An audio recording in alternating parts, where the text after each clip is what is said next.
Olá pessoal, sejam bem-vindos ao System Talk. O System Talk é oferecido pelo Encous Brasil. Desta vez está sendo realizado pela Regional de São José dos Campos. Eu me chamo Túlio, estou representando a Regional. O System Talks, como vocês já vêm acompanhando os nossos vídeos pelos nossos canais, ele visa entrevistar convidados relacionados a System Engineering ou áreas associadas. Hoje estamos com o Felipe Xavier, ele atua como engenheiro de sistemas. Tem 17 anos de experiência na indústria aeronáutica, passando por áreas como Customer Support, Pesquisa e Desenvolvimento, E2 KC390 dos programas da Embraer, engenheiro-chefe da Embraer, lidando com System Engineering e voo autônomo, e atualmente ele é o principal System Engineer da Aviation Systems. Felipe, nos fale como foi que você iniciou a carreira em System Safety. Eu comecei na Embraer, né?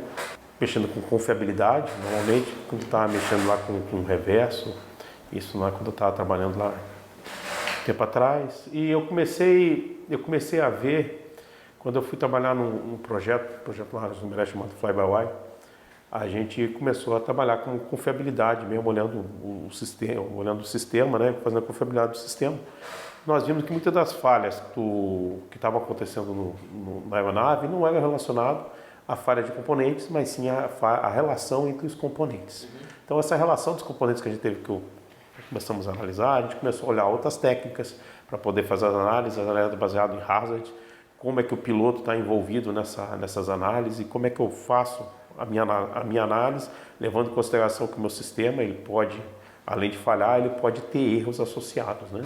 E esses erros podem ser erros de desenvolvimento, podem ser erros de interação em relação ao MIMAC. Então a gente começou a olhar a interação entre os componentes e ali eu comecei a estudar essa parte de System Safety. Bacana. E o STPA, como que você iniciou o estudo dessa metodologia? Então, em 2011, eu estava fazendo a aplicação do Fly-by-Wire, estava aplicando lá os conceitos de Model Based Safety Assessment. E a gente começou a extrair a árvore de falha diretamente uma ferramenta própria, e essas árvores de falhas começaram a se tornar enormes, né?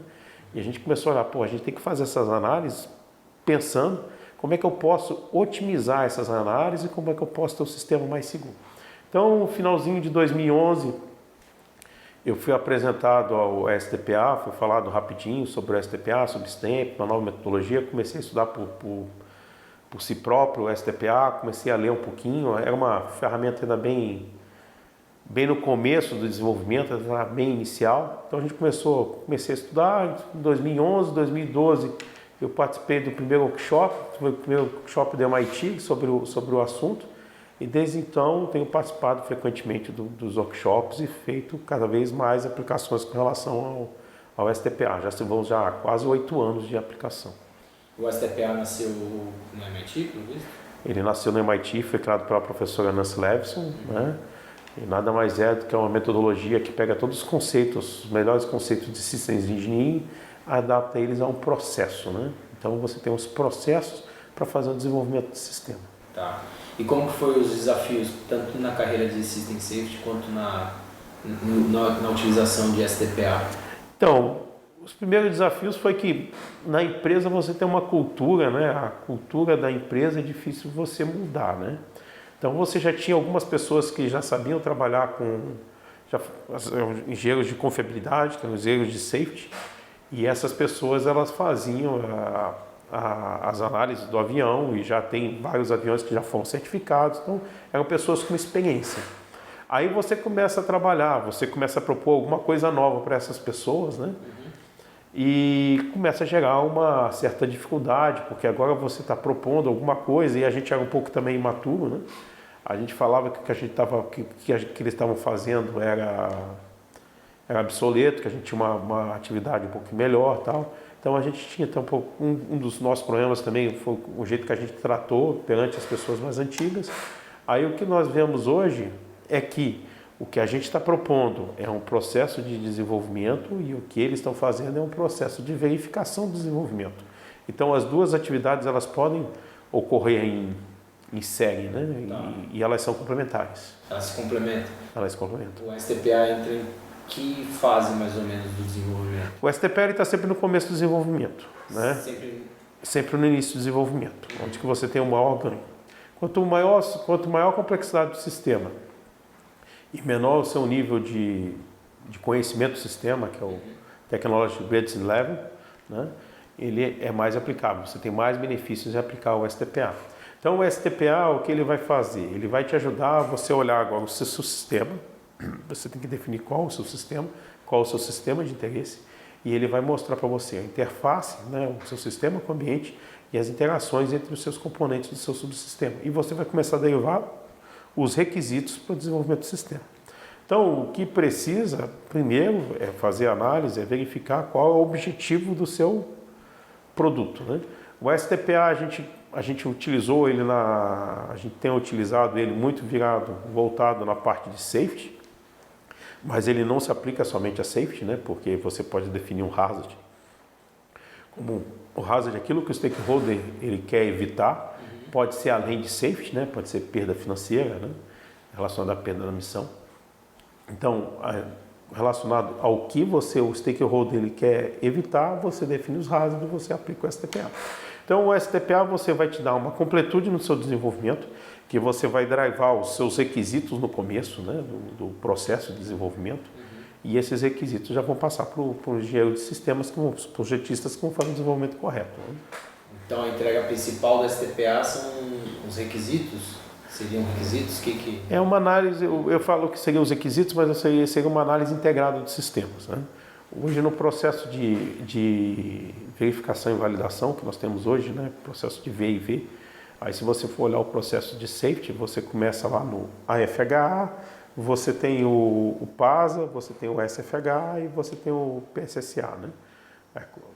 O que você faz quando você está falando do SFHA e do PSSA, as pessoas fazem análise do seu sistema, né? E depois a gente verifica na outra parte do V se o sistema está ok. O que acontece é que essa análise ela não é integrada, porque quando eu olho o avião é uma integração de sistemas, não um sistema, né? Do jeito que a gente trata na Embraer, né? Do jeito que nós tratamos na Embraer. Então, quando você olha na Embraer ou no mundo aeronáutico, né, como é que estão as coisas? Mas como você olha o avião sendo o seu sistema e você tendo outros subsistemas, né, dentro da aeronave, você deve verificar, o que você deve checar é a integração entre esses sistemas e levantar os requisitos de integração entre esses sistemas, levando em consideração a parte operacional, levando em consideração o human factors, levando em consideração a parte de projeto. Então, qual a vantagem da STPA? Tem uma ferramenta única que eu olho projeto, que eu olho human factors, desenvolvimento e operacional. Entendi. Essas três de uma maneira integrada. Se você pudesse retornar no passado com relação aos desafios que você teve para poder estruturar o STPA na Embraer, estruturar essa metodologia que complementa a tradicional, o que você faria de diferente? Eu acho que o grande erro que eu tive no passado, que foi o grande erro que a própria professora utilizou, foi comparar o que a gente faz com a STPA com a análise tradicional da 4761, a IP 4761, que é a análise de safety tradicional. Para mim são ferramentas completamente diferentes, o STPA e as análises de safety. As análises de safety tradicional, você dado uma arquitetura, você verifica se aquela arquitetura cumpre com os critérios de safety, os safety objectives. O STPA não, dado uma proposta, né, de desenvolvimento, você analisa aquela arquitetura, levanta os requisitos para que na frente, com aquela arquitetura montada, aquela arquitetura pronta, o pessoal de safety faça. Então, qual foi o grande erro que nós tivemos? A gente fazia uma comparação entre o STPA e a análise de safety tradicional. E eles estão em pontos distintos do desenvolvimento. Uma está no começo do desenvolvimento e a outra está mais para o final do desenvolvimento. Então, quando você faz uma análise, dos grandes questionamentos, o STPA ele nunca vai te dar um resultado quantitativo. Ele te dá um resultado, levanta os requisitos, isso é qualitativo. E para a certificação da aeronave, você precisa dos resultados quantitativos, né? Então, houve uma briga, várias apresentações, né, o próprio pessoal do MIT, levando em consideração, fazer uma comparação entre a árvore de falha e o STPA. E esse para mim foi um grande erro, porque Eles não, um não substitui o outro, né? E você precisa dos dois para fazer o processo de desenvolvimento. Então essa foi a grande briga, eu acho que isso foi o grande erro que nós tivemos no passado. Já aprendemos, hoje a gente vê que o STPA ele não substitui as análises de safety tradicional. O que ele driva uma arquitetura mais completa, mais correta, mais madura durante o processo de desenvolvimento, para que quando eu faça a verificação do meu sistema, eu tenha melhores resultados. Evito o retrabalho no meu desenvolvimento. Entendo então que esse desafio que vocês enfrentaram não foi exclusivo da Embraer, foi pelo visto na metodologia como no mundo inteiro. Foi. Nas primeiras apresentações que eu tive no MIT, primeiro no segundo workshop, eram muitas comparações entre o FTA e o STPA, entre o FEMEA e o STPA. Né? Essas comparações, para mim, elas são injustas. Né? Elas são injustas porque você tem que aplicar em partes diferentes do projeto. E você conhece outras indústrias que têm aplicado aqui no Brasil essa metodologia? Aqui no Brasil eu conheço algumas pesquisas do IAV, né? O IAV tem alguns professores que estão aplicando lá. No IPEM conheço mais um pesquisador que tem aplicado, então, e nós temos algumas aplicações no CTA. Né? Houve algumas discussões há um tempo atrás, mas eu não vi nenhum resultado mais refinado de algumas aplicações da Petrobras, né? Vi alguma coisa em relação à Petrobras, mas eu estava bem no estado inicial. Qual conselho que você nos daria com relação a System Safety e o STPA aplicado à aeronáutica e às outras indústrias que temos aqui? Eu acho que eu comecei estudando o STPA, eu comecei o meu estudo diretamente pelo STPA. Então, isso aí acho que foi um grande erro meu também, foi um grande aprendizado, que eu vi que eu precisava, para você aplicar o STPA, você precisa de todos os conceitos de Systems Engineering, né? Todos os conceitos para você formar controle, hierarquia, stakeholders, as análises. No processo de desenvolvimento, o STPA é uma parte do seu processo de desenvolvimento, tem uma outra parte grande. Então, os conceitos que você deve fazer, que eu passo para você, é estudar os conceitos de System Engineering antes de ir à aplicação do STPA. Porque o STPA, apesar de eles falarem que ele é fácil, né, ele requer muita prática, e essa prática requer muito conhecimento técnico. Né, e esse conhecimento técnico, né, que trabalha muito com abstração, e essas abstrações, esse domínio, como é que você vai aplicar, você faz isso, ou você lê isso na literatura. Então, esses conceitos, né, recomendo muito a leitura do Handbook do INCOSE, né? Então, o Handbook do INCOSE, para mim, foi um capítulo 3, capítulo 4, são bastante aplicáveis, a aplicação do STPA. O STPA ele pode também, isso pensando em processo de desenvolvimento, né? Processo de desenvolvimento. Então, o capítulo 3 e o capítulo 4 são a base, vamos dizer assim, dos conceitos necessários para você fazer uma boa aplicação do STPA. Tá, falando de aplicação, então eu entendi que o STPA requer um CONOPS como input e o output dele seria um Design Recommendations. Você aplicou ou a Embraer chegou a aplicar? Quais são as aplicações práticas que você viu? Nós começamos uma aplicação, isso aí é interessante, isso aí foi um aprendizado que nós fizemos nas aplicações que nós tivemos. Nós fizemos uma aplicação no outro sistema, que é um sistema já bem conceituado, já estava, como é uma prova de conceito, a gente pegou um sistema que já estava desenvolvido e aplicamos o STPA. Então, como você está falando em conceito de operação, né, o conceito de operação nós já estava montado e a gente não precisou desse conceito de operação, porque esse conceito de operação ele já estava desenvolvido. Então, vamos dizer assim, esse sistema ele já era um pouco mais maduro, já tinha um TRL um pouco mais alto. Então, não foi grande problema para fazer uma aplicação do STPA. Quando a gente começou a trabalhar com voo autônomo, então voo autônomo ninguém sabe como é que vai ser a operação e a gente está falando dessa operação no futuro. Então, para você fazer uma aplicação do STPA, o STPA, ele requer que você, né, verifique as interações entre os seus componentes, os seus elementos do seu sistema. Mas você não sabe como é que eles estão funcionando. Então, você precisa ter, na verdade, você tem que ter o OPSCON desenvolvido, saber como é que o sistema opera. Né? Para saber como é que esse sistema opera, você drivar isso para dentro do STPA. O STPA em si são 4 passos. Né? Um outro que você falou aí, da design recommendation, das recomendações de maneira geral, a gente põe recomendações até. Design muito para projeto, né? Ele pode dar recomendações de maneira geral para uma oferta operacional e para projeto. Então, são recomendações de maneira geral. Então, são 4 passos o STPA. Eu gosto de falar que o STPA são 4 passos no meu jeito de definir o STPA. A gente define como losses hazards, né? Então, você identifica quais são as perdas que o seu stakeholder quer evitar. Os hazards são aquilo que, no pior caso de condições ambientais, vai levar àquela perda. Esse é o passo 1. Esse é o passo 1. O passo 2, você desenhar a estrutura de controle operacional, né? A estrutura de controle hierárquica funcional. Esse acho que é o maior problema da STPA, né? É como você desenhar uma estrutura de controle de uma maneira correta que abrange aquilo que você quer, né? Você definir o seu sistema de interesse, você definir a hierarquia entre os seus elementos do seu sistema. Esse é um grande aprendizado. Então, aí, quando você tem um sistema que você está com um sistema muito complexo, com muito pouco conhecimento desse sistema, você não sabe como é que esse sistema ele interage, né, entre um elemento e o outro. Então, aí veio da necessidade de criar um OPSCOM, né, para definir quais são as ações de controle, quais são os feedbacks entre cada elemento, né? Então, aí que vem. E o passo 3, você procura quais as condições, né, que são as safe, né? E o passo 4, você define os cenários e você começa a gerar as recomendações. A gente fala em recomendações e não requisitos ainda. Certo.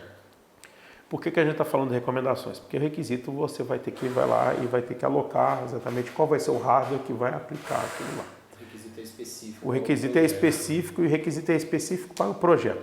Então, se você trabalhar com nível de recomendação, um nível um pouco mais alto, talvez você possa reutilizar essas análises para um outro produto que você está desenvolvendo de maneira similar. Grande vantagem do STPA, quando você trabalha com requisito, eu costumo dizer que esse requisito ele tem um DNA. Eu sei da onde que ele surgiu, por que ele surgiu e o que está drivando ele. Então, se eu tiver alguma premissa que, por um acaso, eu descumpra ou que eu venha no futuro definir que ela está errada, que eu não cumpri, eu posso verificar qual o set de requisitos que eu tenho que revisar. Ou, se eu estiver fazendo outro produto, aquelas premissas já não são mais válidas, né? Teve algumas modificações, quais são os requisitos que eu tenho que alterar, né? Ou as recomendações que eu tenho que alterar, que são os requisitos que eu tenho que alterar.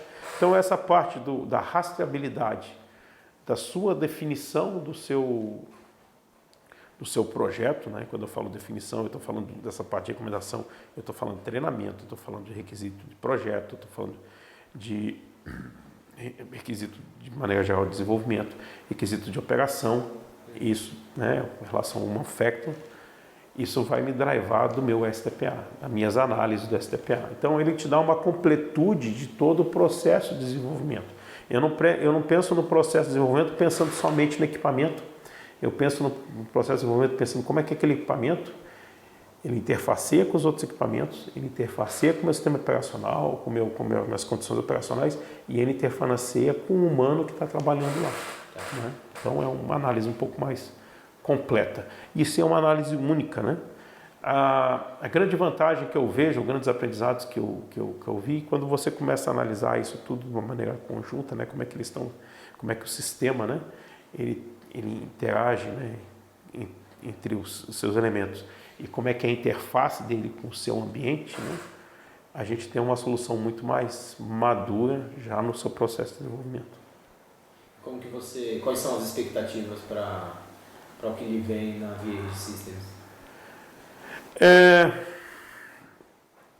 O STPA ele me deu a oportunidade de estar assumindo essa posição, né? Assumindo essa posição lá na VH Systems, ele me trouxe esse treinamento de ver o sistema, né? Fazer uma análise, vendo as interfaces do sistema, olhando o sistema de uma maneira integrada. Eu vejo que a aplicação do STPA lá, de maneira resumida, como eu vou estar trabalhando com sistemas altamente complexos, né, ele é aplicável, né? Então, eu consigo drivar alguns requisitos, algumas recomendações fazendo as aplicações. Qual o grande benefício dessas aplicações? Era fazer isso, né, o quanto antes. Então, aí eu tenho eu vou ter um novo aprendizado, vamos dizer assim, né? Eu vou estar trabalhando num nível um pouco mais baixo no meu sistema, né? Um pouco nível mais baixo, vou estar no nível agora do fornecedor e não no nível do OEM. Então, fazer essa aplicação nesse outro nível, para mim, é um novo desafio. Muito bom. Bom, Felipe, muito obrigado pela sua disponibilidade, por esse bate-papo. Em nome do Enclose Brasil e da Regional de São José dos Campos, a gente deseja felicidades e muito sucesso nas suas novas empreitadas aí na VAD Systems. E esperamos nos próximos System Talks. Pessoal, muito obrigado. Gostaria de ajudar vocês, estou disposto a ajudar quem quiser, né, sobre o STPA, sobre ajudar essa jornada de aprender o STPA. Queria deixar claro também que o STPA ele não é aplicado somente à indústria aeronáutica, né? Hoje eu presto ajuda ao pessoal da SAE na indústria automotiva, então hoje eu estou lá ajudando o pessoal para fazer a aplicação na indústria automotiva. O STPA ele teve aparecido como uma ferramenta muito útil para desenvolvimento de sistemas autônomos. Aí quando eu falo sistemas autônomos, eu estou falando de sistemas autônomos automotivos, estou falando de sistema aeronáutico. Um dos grandes desenvolvimentos que eu vejo da aplicação do STPA, de maneira geral, é no desenvolvimento agora do ecossistema, do novo voo autônomo, né? Quando a gente está começando a falar de novo voo autônomo, a gente está falando não só da aeronave ser autônoma, mas a integração entre a aeronave, entre os aeroportos, entre as estações de solo, entre o controle de tráfego aéreo, como o operador deve operar esse novo sistema. Então, as operações, esses sistemas que são novos, né? A gente tem visto que essas aplicações, tanto baseadas em System Safety, baseadas em System Engineering, e usando o STPA, que usa os melhores conceitos, tanto de System Safety e System Engineering, é o futuro. Então, fico muito grato e muito obrigado pela oportunidade. Você nos encontre no próximo System Talks. Obrigado.